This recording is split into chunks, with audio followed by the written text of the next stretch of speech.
Ce fils à papa est un véritable psychopathe. Il entraîne une jeune fille dans la forêt avec l'intention de la tuer. Ce qu'il ignore, c'est que cette fille est en réalité une tueuse à gages de haut niveau, spécialement venue pour éliminer ces 4 riches dégénérés. Excité, l'homme sort une ceinture et lui attache les poignets, puis il extrait de son sac une plaque de bois sur laquelle est gravé le mot « mort ». À cet instant, la jeune fille feint la panique et supplie de rentrer chez elle. Il lui accorde 5 minutes d'avance pour fuir. Une fois le temps écoulé, la chasse commence. La jeune fille s'enfuit pieds nus à travers la forêt, mais une fois bien éloignée, elle s'arrête soudainement, enlève ses talons, attache ses cheveux et son regard se durcit instantanément. Tout ce qui venait de se passer n'était qu'une façade, elle est en fait une tueuse surentraînée depuis l'enfance, et sa mission aujourd'hui est de traquer ces 4 monstres. Ces hommes sont des meurtriers sadiques qui s'amusent à chasser de jeunes filles dans la forêt. Ils ont déjà assassiné 27 innocentes, toujours avec la même méthode, attirer les victimes en montagne, puis organiser une traque sanglante. Aujourd'hui encore, ils pensaient avoir trouvé une proie facile.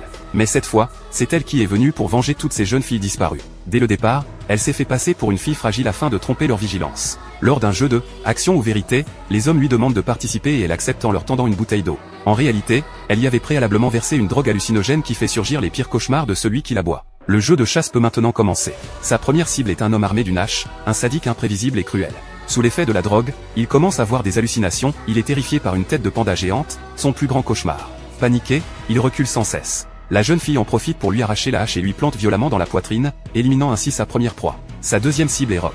Traumatisé par un enlèvement dans son enfance, il a développé une dépendance maladive envers sa mère et ne peut terminer un repas sans déguster une glace qu'elle lui préparait. Son plus grand effroi, les ravisseurs masqués. Sous l'emprise de la drogue, il se retrouve encerclé par des kidnappeurs. Complètement paralysé par la peur, il reste sur place, appelant désespérément sa mère. La jeune fille profite de sa faiblesse pour le renverser d'un coup de pied, saisit une pierre et l'achève brutalement.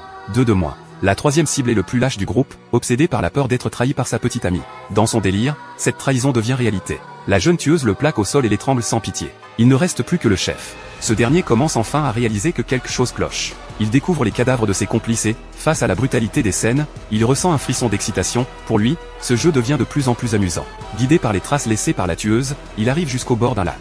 Face à lui, la tueuse l'attend. Le véritable affrontement peut commencer.